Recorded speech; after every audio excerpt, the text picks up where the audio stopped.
Hi, and welcome to Rooted in Essential Oils. My name is Famous, and welcome to this video. So today for you, I'm back in the kitchen again, and we're gonna be making some sweet treats. It's the holiday season, and this is my first time making fudge. If you're a person who likes to indulge in fudge, this is a perfect recipe for you. I tried to find the simplest, easiest fudge recipe that I could find. So this next recipe is a very simple recipe, and all you need is a microwave, some chocolate chips semi-sweet, some condensed milk, and some vanilla extract. Let's get into it. So I'm a person who likes nuts in their fudge, so we got our pan ready to go. It is bigger, so as you can see, it's way bigger, but I want it to be a little more condensed, so I'm using a piece of foil to have my little square shape. And then I'm gonna put my nuts down. So I'm gonna do pecans, half pecans, and half walnuts.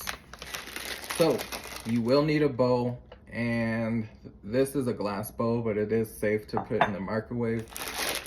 You will need one bag of your choice of semi-sweet chocolate. And this recipe, for some reason, it says do not use milk chocolate, so I went with the semi-sweet.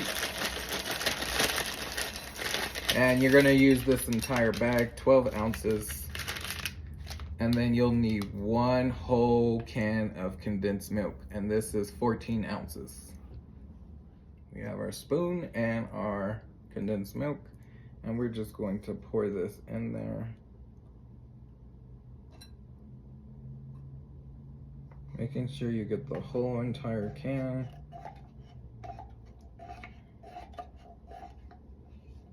Now we're just gonna mix this up a little bit. That way when it's time to melt this, it will just melt a little more evenly. And then we just throw this in the microwave and melt it. So I did 1 minute in the microwave and it's already melted. You don't want it to be like super hot or all the way like melted. Because the warmness, and I guess because I'm using a glass bowl, it conducted the heat a little bit better. So I don't have to do this a second time of warming up. I'm just mixing it thoroughly with my wooden spoon, and I'm going to incorporate that vanilla extract here in a second, but you can see how smooth it looks. And you wanna basically stir this until the shininess of the chocolate like dissipates. If it's like super shiny, just keep mixing it. Basically beating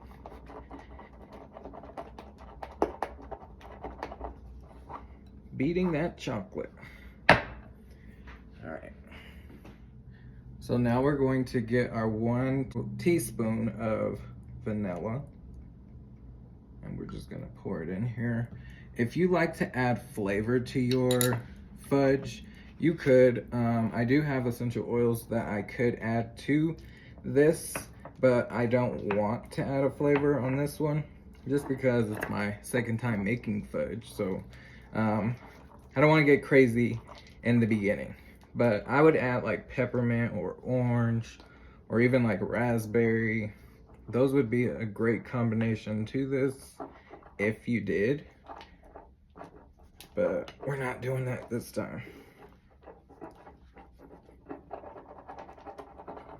So we're just stirring, stirring, stirring. And it's already like a good consistency, that thick, nice, smooth. And that's what we're looking for. So now we're just gonna pour it in here, and then we'll put this in the refrigerator and let it set up for about an hour. And we are pouring this in, y'all.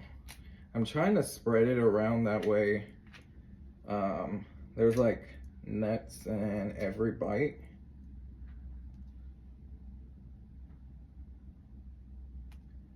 And it is a thick consistency, so it's not gonna like be runny and like spread out, if that makes sense. So that's why I'm doing this like square shape with this foil, because I don't have a small enough pan to do that shape. So I'm just creating my own shape. But I'm trying to get all this chocolate in here. And I think I'm gonna need a rubber spatula. So I got my rubber spatula now. And we're just gonna get all this chocolate out of there, as much as possible. And then we'll spread this around and let it sit.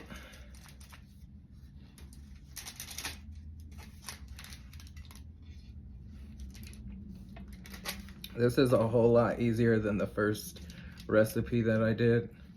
If you haven't watched the beginning of this, go check it out. But that recipe took a little more involvement because you cook it on the stove. It says you need a thermometer, and the temperatures I think are a little off with that recipe because I did it to a T on what it was saying. Boil it to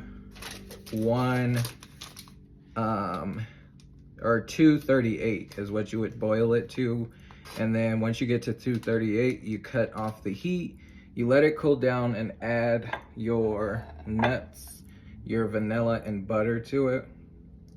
And that didn't work because when I did that, it cooled down to where it wasn't even pliable, like you couldn't even move it around or nothing.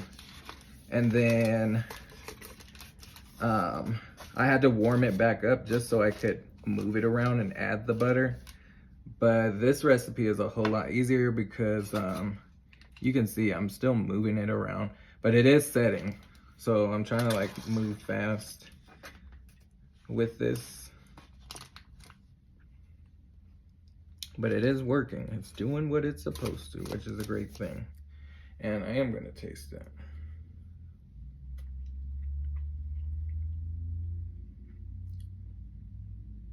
So this is more like fudge.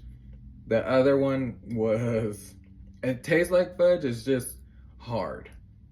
And that's not the consistency I was looking for. So this one is way easier to do. Microwave, all you need is 3 ingredients, and it tastes pretty good.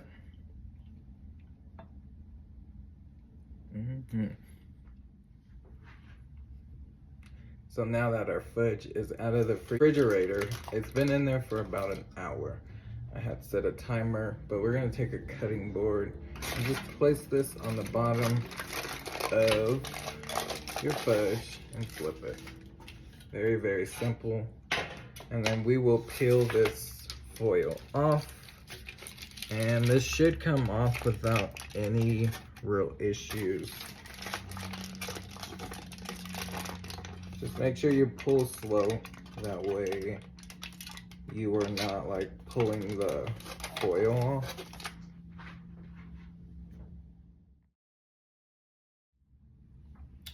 We are going to cut this now into squares. And as you can see, the nuts are there. It is still somewhat soft, but it's firm enough to cut. And again, it's only been in the refrigerator for about an hour. And this is so much easier than that last batch of fudge we did. And I try to do a little square shape.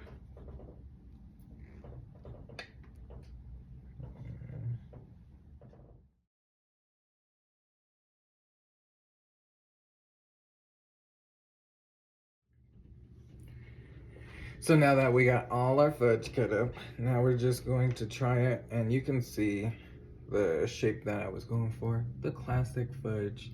It's still somewhat soft to the touch, so you can see it's real pliable.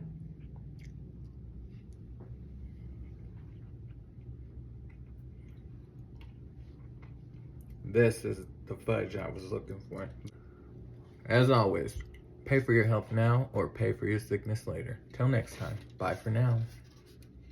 Enjoy.